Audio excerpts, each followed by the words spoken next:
Happy hunting!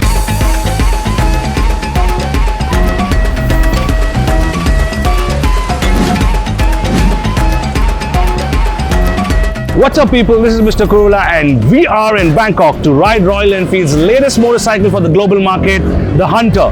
It's a 350cc motorcycle and let's get straight to it and find out what's new. When it rains, it pours. Water's up to my chin. Won't stop fighting to the very end. Many men try to reach it.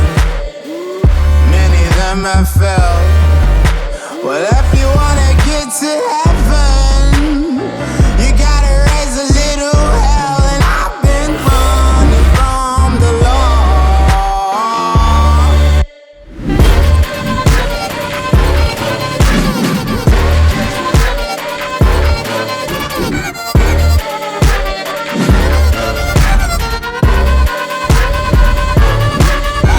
Design and styling is something you really look into when you select a motorcycle. So what does the Hunter offer?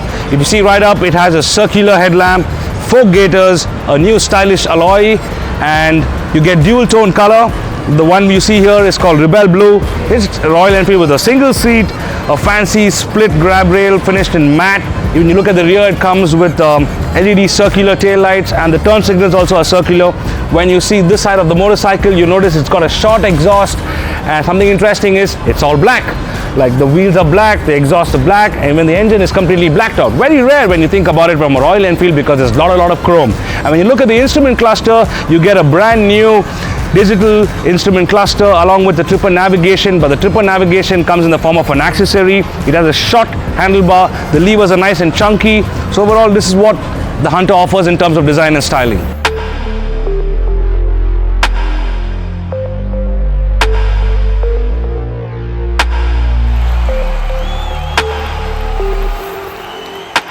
Got a lot fucking up on the gates. Fuck all the best, I'll be winning the race. For you a bitch, you can keep up the pace. You can look for my shit, I ain't leaving no chase. Now you can see like it's all in my face. See all the pain you can feel through the bass. Yeah, I'll be winning, you losing the case. Now I strike to the hate, this ain't feeling disgrace. Moving on to the engine is on the same J series platform which is seen on the Meteor as well as the classic 350. However, RE has changed the fuel injection and mapping to give it a little more oomph while you ride the motorcycle. In terms of power figures, the 349cc offers 20.2 bhp at 6000 rpm and 27 Nm of torque at 4000 rpm. And this engine is made to a 5-speed gearbox. The other tech specs, when you look at it, let's talk about the tire. In front you get a 110 section tire with a 300 mm front disc. At the rear you get a 140 section tire, which is the largest rear tire ever seen on a Royal Enfield. It comes with 270 mm rear disc as well. Its dual channel ABS is offered as well. Call back, need help in the masters. Few steps process and the text mess back on the track. I'm that you on track, going back to the fact. No squeeze, that's the thing, man. So now, how is it to ride the motorcycle? Before we do that, let's just fire this motorcycle up and fire the Hunter up and give you a glimpse of how it sounds. Do let us know your thoughts in the comment section.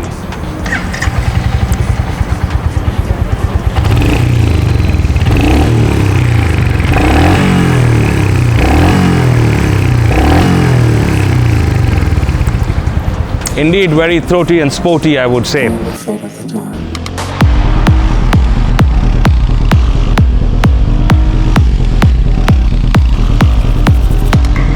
So, what is it like to ride? Talking about performance, the Hunter comes alive in its mid-range and has predictable power. The motorcycle pulls well from 60 to 100 kilometers per hour. But then it starts to kind of, huff and puff because after 100 kilometers per hour, it runs out of kind of gas, you can say. You can run this engine the whole day. I noticed while riding the motorcycle in Bangkok, you can keep this motorcycle between 60 to 80 kilometers per hour and run the whole particular day. And while hitting these speeds and keeping it in this range, the exhaust sound is impressively sporty compared to the old chugging REs. And moving on, let's talk about the vibrations. There's minimal vibrations from the mirrors, pegs and tank. you know, it's a typical RE thing.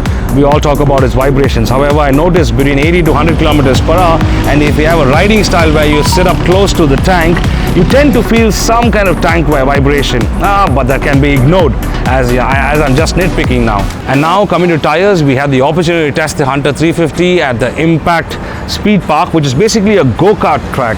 You know, while riding the motorcycle there, I noticed the tires provide ample grip, and something that's really good in this motorcycle is the chassis. It's really well tuned. We put it to test and it came out in flying colors. The Hunter feels solid and responsive at speed and in corners. And now the big question we all have, braking. I would say the braking has improved compared to the other REs. The setup is almost similar, just the master cylinder is a little different compared to the Meteor and the classic 350. Initially when you ride it, you can feel a bit of discomfort, but the more longer you ride, you get used to it. It is not sharp compared to the other sporty 300 cc's, but you will soon get used to it, and a bit of rear braking is required to get the Hunter 350 to a stop. And now the suspension. Now this is the most important part, and RE has spent a lot of time and R&D in this. The suspension on the Hunter 350 is set up well and is progressive. I did notice under hard braking there was very little fork dive, and the rear 6-stage preload adjustable shocks were firm and it squats less under acceleration. We couldn't test out the suspension to a great extent as there are, you know, being Bangkok, the roads were really flat and of smooth surface.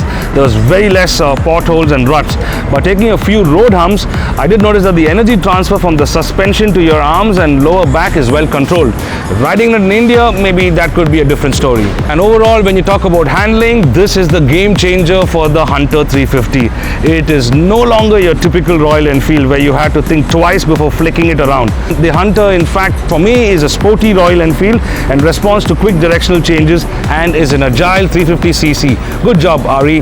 To conclude our one night in Bangkok and our initial impression of the Hunter 350, I would like to say that to start off, I wish the motorcycle had slightly higher top speed.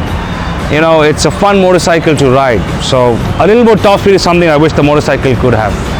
And when you talk about a fun motorcycle to ride, I really missed the motorcycle having a rev counter.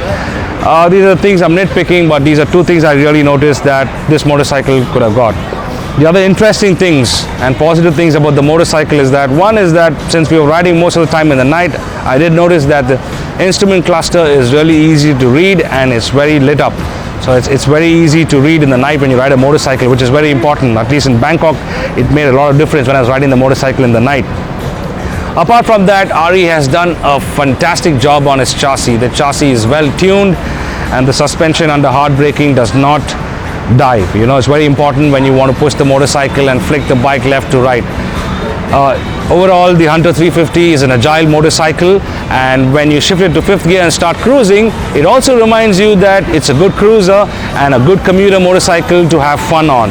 That's it for now. Thank you for watching DriveSpark. This is Mr. Kurilla. Until next time, keep riding.